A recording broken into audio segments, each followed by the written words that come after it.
Hey guys, Koukun here. We're outside a property a client of mine just purchased here on Elmview Street in Welland. So you can see behind me, it's a bungalow with a fully finished basement, and it actually has a 2-car garage. So the story behind this property is me and my client, we saw 2 properties that he was interested in. One was an existing duplex where he could add a 3rd legal unit. Here in Welland, the zoning is very flexible. So we're able to increase the amount of units on each property. So anyways, we saw that property, we saw this property, we liked both. This home was holding offers on the Sunday. That one was holding offers on the Monday. We offered on this property. There were 3 offers in total. We didn't win, right? Another offer was higher than us and we were firm, no conditions. They were also firm, no conditions. So the seller decided to accept the other offer.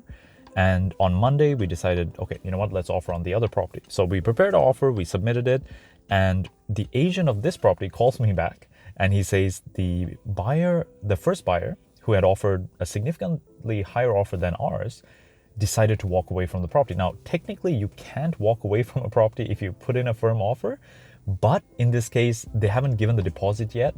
If the seller wanted to pursue them in court, it was going to be a long process in order to force the buyers to close on the property, and no one wants to go through that, especially in an active market. You might as well just put it back on the market and get another offer, right? So he came back to us.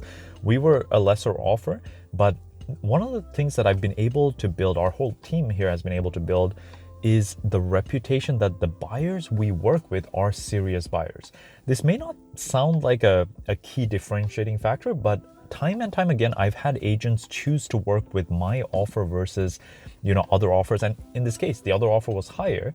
They didn't quite have a choice, but they came back to us versus putting it back on the market, because the reputation we've built is that we work with investors who have, good incomes, enough capital to purchase properties, and we don't mess around. When we put an offer, when we're firm, when it's accepted, we close on the property. We don't back out of deals. We don't try to do anything funny, right?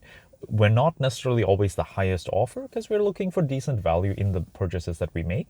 But when we put an offer, you can count on us to close on those deals. So because of that, we were able to get this deal at the price that we offered. So at the lower offer, we just had to resubmit that same offer. We were able to get it.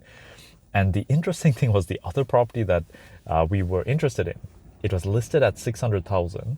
We offered $600,000. We had to cancel that offer.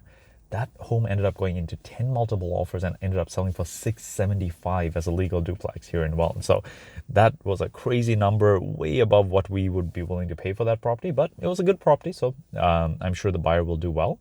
But my client was instead able to get this property for $500,000, and we're still going to be able to turn this property into 3 legal units. So we're going to make the main house into a duplex, and we're actually going to convert the garage into a small bachelor or a 1-bedroom suite. So this is going to be a project that I'm really curious to see how it turns out from start to finish. It's the first time we're taking a project from 1 to 3. We've done an in-law suite to a duplex before, so just adding the 3rd unit, but this is going to be the first 1 to 3 unit that we explore. I'm really curious to see how this turns out. Cash flow is going to be amazing once it's done. And I think even the value of this deal, he's buying it at $500. Once it's a fully done triplex, I think the value is reasonably going to be around that $700,000 mark. So he's going to be able to build some equity. He's going to create some cash flow, and it's going to be a good long-term investment for him. So hope you found this video helpful. If you have any questions, feel free to comment below. If you're interested in investing in the Niagara region, I've created my beginner's guide to investing in the Niagara region. You can find it at niagarainvestor.ca. I've also put the link in the comments below.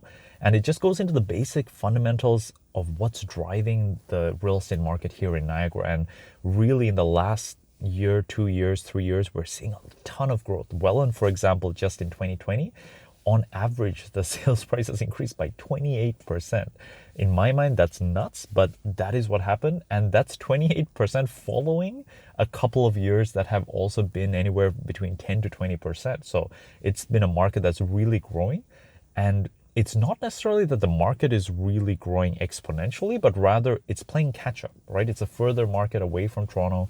And what's happening is that prices here are just getting closer to those of Hamilton and the markets that have already appreciated quite a bit. So because it's playing catch up in each year, the number seems to be going up at faster and faster rates, but it's really a market that I see good potential over the next decade to come. So check that out if you're interested, and if you have any questions, comment below. All the best.